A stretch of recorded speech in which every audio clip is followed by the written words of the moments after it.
Pour préparer la bûche à la fraise, il faut pour la pâte de la farine sans gluten, des œufs, du sucre. Pour la crème, des fraises, du bourbon vanille, du sucre du bourbon vanille, de la pâte, de la crème fluide, du lait et de la gélatine. Première étape, séparer les jaunes des blancs d'œufs. Une astuce, si vous utilisez la farine sans gluten, il vaut mieux commencer par battre les blancs d'œufs et puis traiter les jaunes d'œufs. Par contre, à l'inverse, si vous faites de la farine normale, il vaut mieux commencer par faire le jaune d'œuf et puis le blanc d'œuf qui est beaucoup plus sensible. Le blanc d'œuf, une fois monté en neige, doit être extrêmement dur.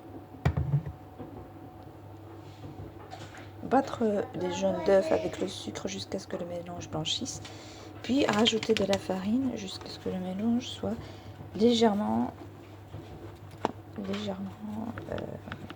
plus dur. Donc voici à quoi doit ressembler la texture de la pâte, assez en pointe.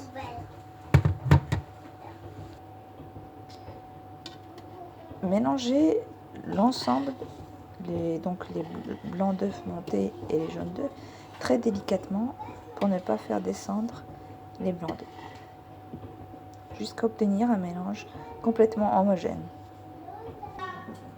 Étalez le mélange de sorte à obtenir un rectangle homogène, puis enfournez à 180 degrés jusqu'à ce que la pâte obtienne une couleur dorée.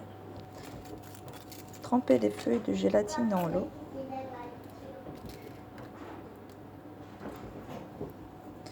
Mettre le lait dans une casserole et rajouter le sucre vanillé.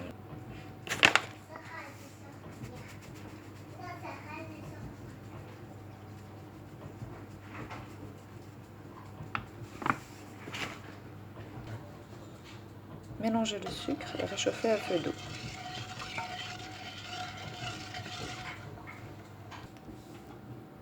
Placez la gélatine dans l'eau, dans le lait, puis la faire fondre. Mélangez jusqu'à la dissolution complète de la gélatine.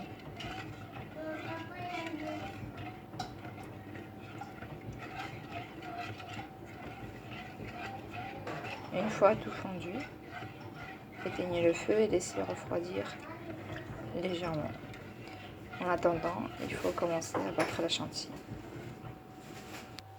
Coupez les fraises pour la crème en petits dés, puis des fraises pour la décoration.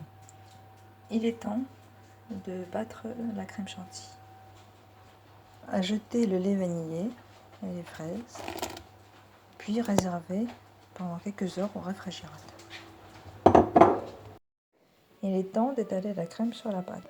Mettre la moitié sur la pâte et garder une moitié pour la décoration extérieure. Donc voilà, une fois la bûche décorée, il faut la réserver au réfrigérateur, puis la déguster. Bon appétit!